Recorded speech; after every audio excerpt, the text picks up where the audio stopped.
Welcome back to American Beef Ranch. Today we have some chicken problems that we have got to take care of.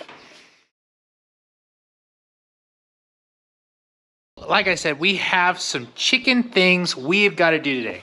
So behind us, we've got a couple of water tanks we're using as brooders.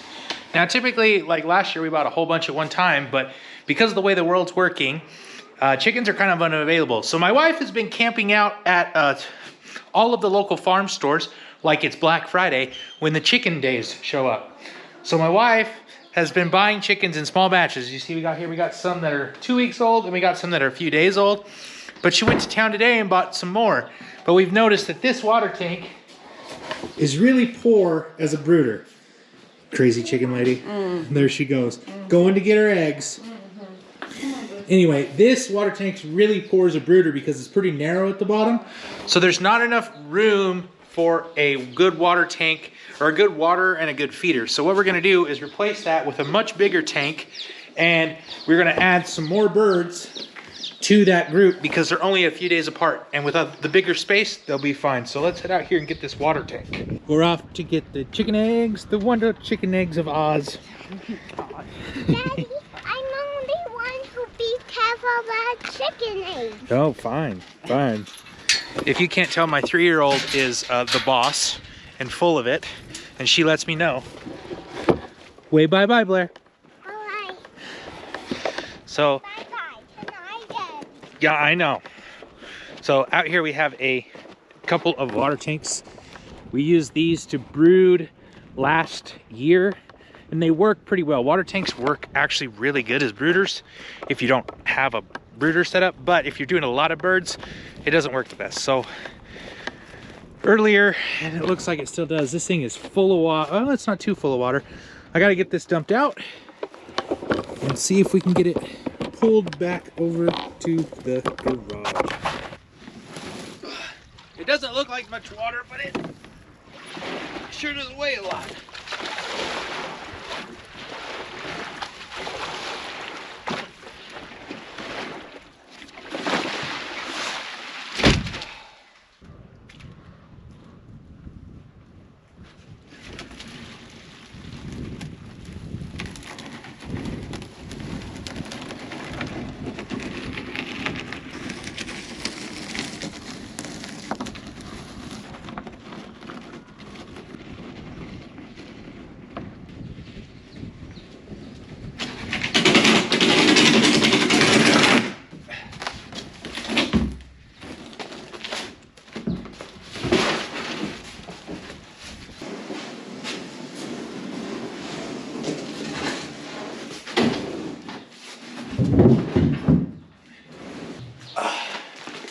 So the first tip that I've learned about especially brooding chickens in inside in small spaces is shavings go a long way. You really don't need too many.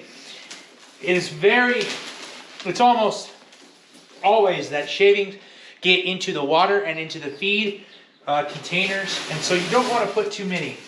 Really, you just want a good layer so that they can stay dry, soak up the manure and soak up the waste from the chickens and help insulate. You don't need like a huge layer full because they're tiny too, so you don't want to make them have to work extra hard. It's just one more thing that, you know, they're already had a trip and they're small, they're only a couple days old or a day old. You don't want to really have to work them any harder than you need to. So it's really easy to add more shavings, but it's hard to take them away. So I mean, it's not super hard, but you really don't need a whole lot to get started.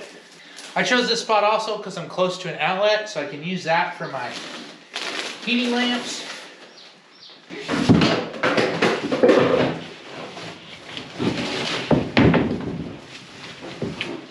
Are you gonna water them? Yep.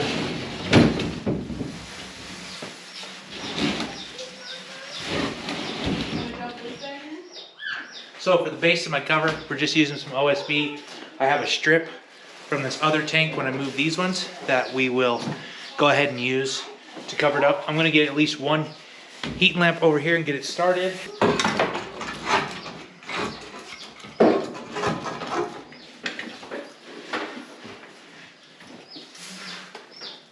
So I like to keep my heaters on one side. That way you got heat on this side and it's cooler on that side, and the chickens can come back and forth and decide for themselves if they're hot or they're cold, so they can move around and choose.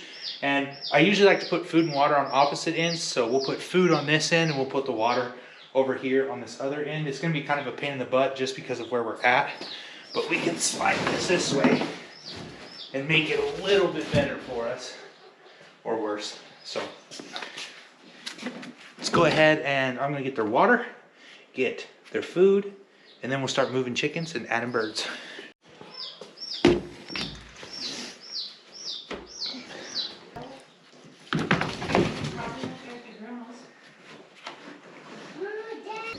Now I'm sure a million people are gonna say I'm doing this wrong by just letting them out, but we've got 12 Rhode Island Reds, and these guys were in the tanks at the local farm store, and they had been there a while. So they know what food and water is and what it looks like, so they'll be able to go. If you get birds from a hatchery shipped directly to you, you should take them and dip their beaks in the water, just so they know where it's at.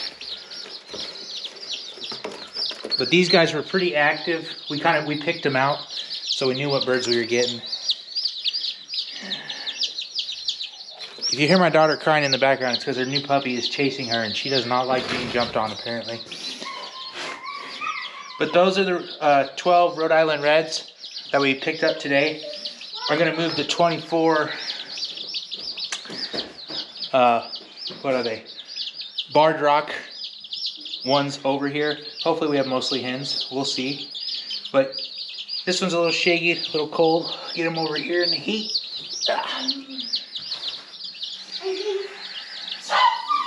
There you guys go. And I'll get another heat lamp set up.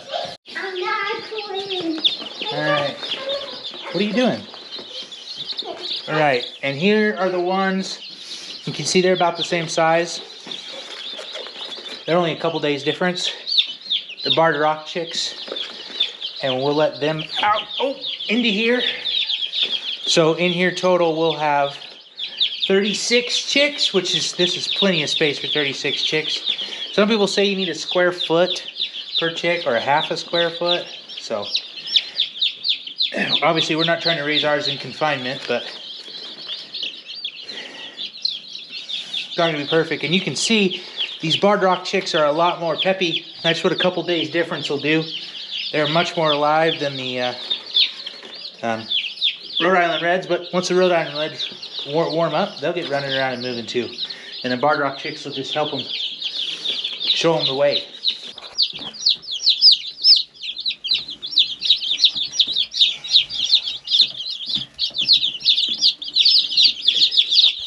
So this is new farm dog Beef.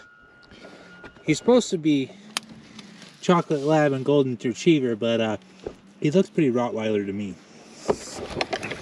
My border collie went missing this winter right after Christmas, so we haven't found her, so we assume she's gone forever. Probably coyotes or something got her, so that stinks. Chickens are doing good. Beef is looking awesome. We got everything watered and taken care of this afternoon. Sun came out. The only thing that did happen is Chicken Lady here, she let chickens out of the pasture pen. So we've got about 6 hens out that we're going to have to get later because they're kind of hard to catch. So yeah, I guess we're gonna go see Grandma. She's been sick, and we'll go see how she's doing, and then you never know, we always got more stuff to do.